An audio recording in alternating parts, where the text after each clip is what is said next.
ओम शांति। आज हम सुनते हैं 14 फरवरी के ईश्वरीय महावाक्य। आज के महावाक्यों का सार है, मीठे बच्चे अंतर्मुखी हो, अपने कल्याण का ख्याल करो। घूमने फिरने जाते हो तो एकांत में विचार सागर मंथन करो। अपने से पूछो, हम सदा हर्षित रहते हैं? प्रश्न पूछते हैं बाबा, रहम दिल बाप के बच्चों को अपने पर कौन सा रहम करना चाहिए? उत्तर है, जैसे बाप को रहम पड़ता है कि मेरे बच्चे कांटे से फूल बने। बाप बच्चों को गुल गुल बनाने की कितनी मेहनत करते हैं, तो बच्चों को भी अपने ऊपर तरस आना चाहिए कि हम बाबा को बुलाते हैं, हे पतित पावन आओ, फूल बनाओ। अब वह आए हैं तो क्या हम फूल नहीं बनेंगे? रहम पड़े तो देही अभिमानी रहें। बाबा जो सुनाते हैं उसको धारण करें। ओम शांति। यह तो बच्चे समझते हैं, यह बाप भी है, टीचर भी है, सतगुरु भी है। तो बाप बच्चों से पूछते हैं कि तुम यहाँ जब आते हो तो इन लक्ष्मी नारायण के और सीढ़ी के चित्र को देखते हो। जब दोनों को देखा जाता है तो एम ऑब्जेक्ट और सारा चक्र बुद्धि में आ जाता है कि हम देवता बनकर फिर ऐसे सीढ़ी उतरते आए हैं। यह ज्ञान तुम बच्चों को ही मिलता है। तुम हो स्टूडेंट। एम ऑब्जेक्ट सामने खड़ा है, कोई भी आए तो उनको समझाओ। यह एम ऑब्जेक्ट है, यह हमारा लक्ष्य है। इस पढ़ाई से यह देवी देवता जाकर बनते हैं, फिर 84 जन्म की सीढ़ी उतरते हैं, फिर रिपीट करना है। बहुत इजी नॉलेज है, फिर भी पढ़ते पढ़ते नापास क्यों हो पड़ते हैं? उस जिस्मानी पढ़ाई से भी यह ईश्वरीय पढ़ाई बिल्कुल सहज है। एम ऑब्जेक्ट और 84 जन्मों का चक्र बिल्कुल सामने खड़ा है। यह दोनों चित्र विजिटिंग रूम में भी होने चाहिए। सर्विस का हथियार भी चाहिए। सारा ज्ञान इसमें ही है। यह पुरुषार्थ भी हम अभी करते हैं। सतो प्रधान बनने के लिए बहुत मेहनत करनी है। इसमें अंतर्मुखी हो, विचार सागर मंथन करना है। घूमने फिरने जाते हो तो भी बुद्धि में यही होना चाहिए। यह तो बाबा जानते हैं कि नंबरवार हैं। कोई अच्छी तरह समझते हैं तो जरूर पुरुषार्थ करते होंगे अपने कल्याण के लिए। हर एक स्टूडेंट समझते हैं, यह अच्छा पढ़ते हैं, खुद नहीं पढ़ते हैं तो अपने को ही घाटा डालते हैं। अपने को तो कुछ लायक बनाना चाहिए। तुम भी स्टूडेंट हो, सो भी बेहद के बाप के। यह ब्रह्मा भी पढ़ते हैं, यह लक्ष्मी नारायण है मर्तबा, और सीढ़ी है 84 जन्मों की चक्र की। यह पहले नंबर का जन्म, यह लास्ट नंबर का जन्म। तुम देवता बनते हो, अंदर आने से ही सामने एम ऑब्जेक्ट और सीढ़ी पर समझाओ। रोज आकर के उनके सामने बैठो तो स्मृति आए। तुम्हारी बुद्धि में है कि बेहद का बाप हमको समझा रहे हैं। सारे चक्र का ज्ञान तुम्हारी बुद्धि में भरपूर है, तो कितना हर्षित रहना चाहिए। अपने से पूछना चाहिए कि हमारी वह अवस्था क्यों नहीं रहती, क्या कारण है? जो हर्षित रहने में रोला पड़ता है, जो चित्र बनाते हैं, उन्हों की बुद्धि में भी होगा कि यह हमारा भविष्य पद है, यह हमारी एम ऑब्जेक्ट है, और यह 84 का चक्र है। गायन भी है सहज राजयोग। सो तो बाबा रोज समझाते रहते हैं कि तुम बेहद के बाप के बच्चों को तो स्वर्ग का वर्षा जरूर लेना चाहिए, और सारे चक्र का भी राज समझाया है तो जरूर वह याद करना पड़े। फिर बातचीत करने के मैनर्स भी अच्छे चाहिए, चलन बहुत अच्छी चाहिए। चलते फिरते काम काज करते बुद्धि में सिर्फ यही रहे कि हम बाप के पास पढ़ने के लिए आए हैं। यह ज्ञान ही तुमको साथ ले जाना है। पढ़ाई तो सहज है, परंतु अगर पूरी रीति नहीं पढ़ेंगे तो टीचर को जरूर यह ख्याल रहेगा, अगर क्लास में बहुत डल बच्चे होंगे तो हमारा नाम बदनाम होगा, इजाफा नहीं मिलेगा, गवर्नमेंट कुछ नहीं देगी। यह भी स्कूल है ना, इसमें इजाफा आदि की बात नहीं है, स्थूल रूप से इनाम नहीं मिलता है, फिर भी पुरुषार्थ तो कराया जाता है ना। चलन को सुधारो, दैवी गुण धारण करो, करेक्टर अच्छे चाहिए। बाप तो तुम्हारे कल्याण के लिए आए हैं, परंतु बाप की श्रीमत पर चल नहीं सकते। श्रीमत कहे यहाँ जाओ तो जाएंगे नहीं, कहेंगे यहाँ गर्मी है, यहाँ ठंडी है। बाप को पहचानते नहीं कि कौन हमको कहते हैं। यह साधारण रत ही बुद्धि में आता है, वह बाप बुद्धि में आता ही नहीं। बड़े राजाओं का कितना सबको डर रहता है, बड़ी अथॉरिटी होती है। यहाँ तो बाप कहते हैं मैं गरीब निवाज हूँ, मुझ रचता और रचना के आदि मध्य अंत को कोई नहीं जानते हैं। कितने ढेर मनुष्य हैं, कैसी कैसी बातें करते हैं, क्या क्या बोलते हैं। भगवान क्या चीज होती है यह भी जानते नहीं। वंडर है ना, अद्भुत है ना। बाबा कहते हैं मैं साधारण तन में आकर अपना और रचना के आदि मध्य अंत का परिचय देता हूँ। 84 की यह सीढ़ी कितनी क्लियर है। बाबा कहते हैं मैंने तुमको यह बनाया था, अब फिर बना रहा हूँ। तुम पारस बुद्धि थे, फिर तुमको पत्थर बुद्धि किसने बनाया। आधा कल्प रावण राज्य में तुम गिरते ही आते हो, अब तुमको तमो प्रधान से सतो प्रधान जरूर बनना है।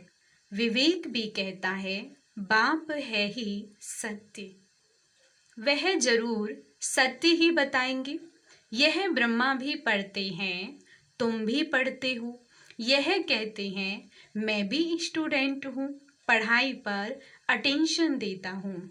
एक्यूरेट कर्मातीत अवस्था तो अभी बनी नहीं है। ऐसा कौन होगा जो इतना ऊंच पद पाने के लिए पढ़ाई पर ध्यान नहीं देगा। सब कहेंगे ऐसा पद तो जरूर पाना चाहिए। बाबा के हम बच्चे हैं तो जरूर मालिक होने चाहिए। बाकी पढ़ाई में उतराई चढ़ाई तो होती ही है। अब तुमको एकदम ज्ञान का तंत्र मिला है, सार मिला है। शुरू में तो पुराना ही ज्ञान था, धीरे धीरे तुम समझते ही आए हो। अभी समझते हैं ज्ञान तो सचमुच में अभी हमको मिलता है। बाप भी कहते हैं आज मैं तुमको गुहे गुहे बातें सुनाता हूँ। फट से तो कोई जीवन मुक्ति पा नहीं सकता, सारा ज्ञान उठा नहीं सकता। पहले यह सीढ़ी का चित्र थोड़े ही था, अब समझते हैं बरोबर हम ऐसे चक्र लगाते हैं। हम ही स्वदर्शन चक्रधारी हैं।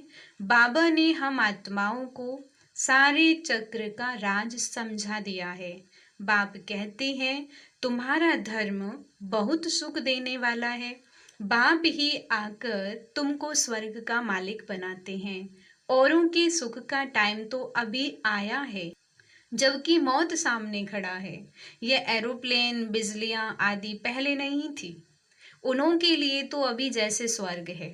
कितने बड़े बड़े महल बना रहे हैं, बनाते हैं, समझते हैं अभी तो हमको बहुत सुख है। लंदन में कितना जल्दी पहुंच जाते हैं, बस यही स्वर्ग समझते हैं।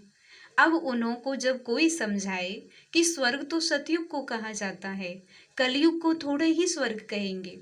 नरक में शरीर छोड़ा तो जरूर पुनर्जन्म भी नरक में ही लेंगे। आगे तुम भी यह बातें नहीं समझते थे, अब समझते हो। रावण राज्य आता है तो हम गिरने लग जाते हैं, सब विकार आ जाते हैं। अभी तुमको सारा ज्ञान मिला है तो चलन आदि भी बहुत रॉयल होनी चाहिए। अभी तुम सतयुग से भी जास्ती वैल्यूबल हो। बाबा जो ज्ञान का सागर है वह सारा ज्ञान अभी देते हैं, और कोई भी मनुष्य ज्ञान और भक्ति को समझ नहीं सके, मिक्स कर दिया है, समझते हैं शास्त्र पढ़ना यह ज्ञान है और पूजा करना भक्ति है। अब बाबा गुलगुल बनाने के लिए कितनी मेहनत करते हैं। बच्चों को भी तरस आना चाहिए कि हम बाबा को बुलाते हैं, पतितों को आकर पावन बनाओ, फूल बनाओ। अब बाप आए हैं तो अपने पर भी रहम करना चाहिए। क्या हम ऐसे फूल नहीं बन सकते? अब तक हम बाबा के दिल तख्त पर क्यों नहीं चढ़े हैं? अटेंशन नहीं देते। बाप कितना रहम दिल है। बाप को बुलाते ही हैं पतित दुनिया में कि आकर के पावन बनाओ। तो जैसे बाप को रहम पड़ता है, ऐसे बच्चों को भी रहम पड़ना चाहिए, नहीं तो सतगुरु के निंदक ठौर न पाए। यह तो किसके स्वप्न में भी नहीं होगा कि सतगुरु कौन। लोग गुरुओं के लिए समझ लेते हैं कि कहाँ श्राप ना दे देवें, अकृपा ना हो जाए। बच्चा पैदा हुआ, समझेंगे गुरु की कृपा हुई। यह है अल्पकाल के सुख की बात। बाप कहते हैं बच्चे अपने पर रहम करो, देही अभिमानी बनो तो धारणा भी होगी। सब कुछ आत्मा ही करती है। मैं भी आत्मा को पढ़ाता हूँ। अपने को आत्मा पक्का समझो और बाप को याद करो। बाप को याद ही नहीं करेंगे तो विक्रम विनाश कैसे होंगे। भक्ति मार्ग में भी याद करते हैं, हे भगवान रहम करो। बाप लिबरेटर भी है तो गाइड भी है, यह भी उनकी गुप्त महिमा है। बाबा आकर के सब बतलाते हैं कि भक्ति मार्ग में तुम याद करते हो, मैं आऊँगा तो जरूर अपने समय पर, ऐसे जब चाहूँ तब आऊँ, ऐसा नहीं। ड्रामा में जब नूंद है तब आता हूँ, बाकी ऐसे ख्यालात भी कभी नहीं आते हैं। तुमको पढ़ाने वाला वह बाप है, यह भी उनसे पढ़ते हैं। वह तो कभी भी कोई खता नहीं करते, कोई भूल नहीं करते, किसको रंज नहीं करते। बाकी सब नंबरवार टीचर हैं। वह सच्चा बाप तुमको सत्य ही सिखलाते हैं। सच्चे के बच्चे भी सच्चे, फिर झूठे के बच्चे बनने से आधा कल्प झूठे बन पड़ते हैं। सच्चे बाप को ही भूल जाते हैं।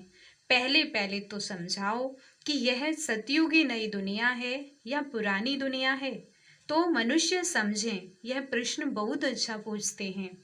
इस समय सभी में 5 विकार प्रवेश हैं, वहाँ 5 विकार होते नहीं।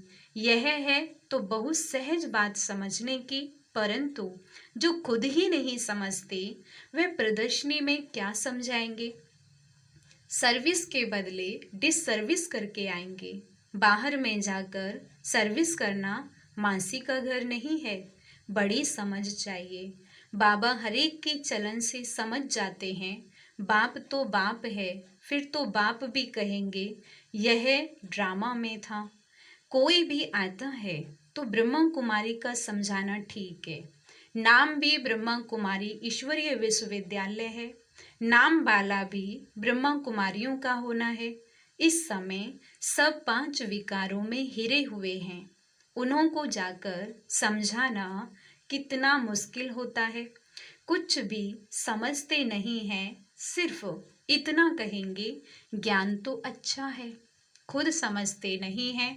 विघ्न के पीछे विघ्न पड़ता रहता है, फिर युक्तियां भी रचनी पड़ती हैं।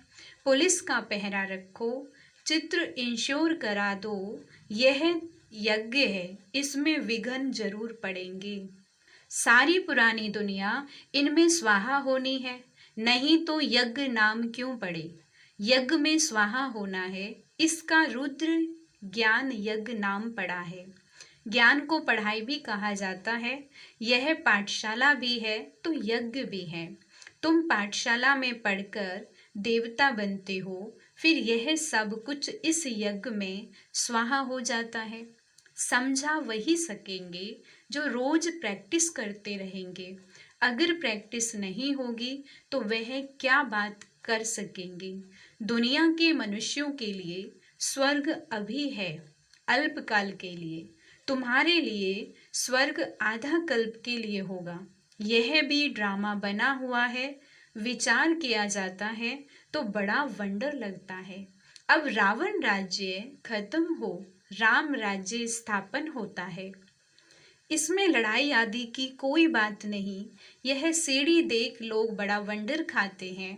तो बाप ने क्या क्या समझाया है? यह ब्रह्मा भी बाप से ही तीखा है, जो समझाते रहते हैं। बच्चियां भी समझाती हैं, जो बहुतों का कल्याण करते हैं उन्हों को जरूर जास्ती फल मिलेगा। पढ़े हुए के आगे अनपढ़े जरूर भरी ढोएंगे। बाबा रोज रोज समझाते हैं, अपना कल्याण करो। इन चित्रों को सामने रखने से ही नशा चढ़ जाता है। इसलिए बाबा ने कमरे में ये चित्र रख दिए हैं। एम ऑब्जेक्ट कितनी सहज है, इसमें करेक्टर्स बहुत अच्छे चाहिए। दिल साफ तो मुराद हासिल हो सकती है। अच्छा, मीठी मीठी सिक्की लदे बच्चों प्रति माता पिता बाप दादा का याद प्यार, गुड मॉर्निंग। रूहानी बाप की रूहानी बच्चों को नमस्ते। हम रूहानी बच्चों के रूहानी बाप दादा को नमस्ते। शुक्रिया बाबा, शुक्रिया।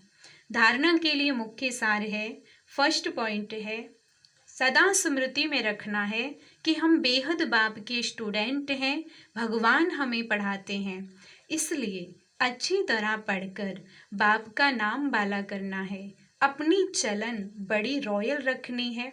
सेकंड है, बाप समान रहम दिल बन, कांटे से फूल बनना और दूसरों को फूल बनाना है। अंतर्मुखी बन अपने व दूसरों के कल्याण का चिंतन करना है।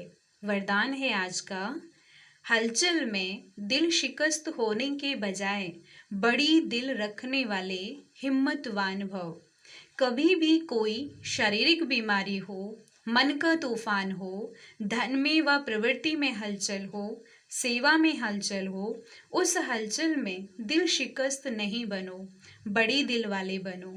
जब हिसाब किताब आ गया, दर्द आ गया, उसे सोच सोच कर दिल शिकस्त बन बढ़ाओ नहीं, हिम्मत वाले बनो। ऐसे नहीं सोचो हाय क्या करो, क्या होगा। हिम्मत नहीं हारो, हिम्मतवान बनो तो बाप की मदद, परम पिता की मदद स्वतः ही मिलेगी। स्लोगन है आज का, किसी की कमजोरी को देखने की आंखें बंद कर मन को अंतर्मुखी बनाओ। किसी की कमजोरी को देखने की आंखें बंद कर मन को अंतर्मुखी बनाओ। ओम शांति।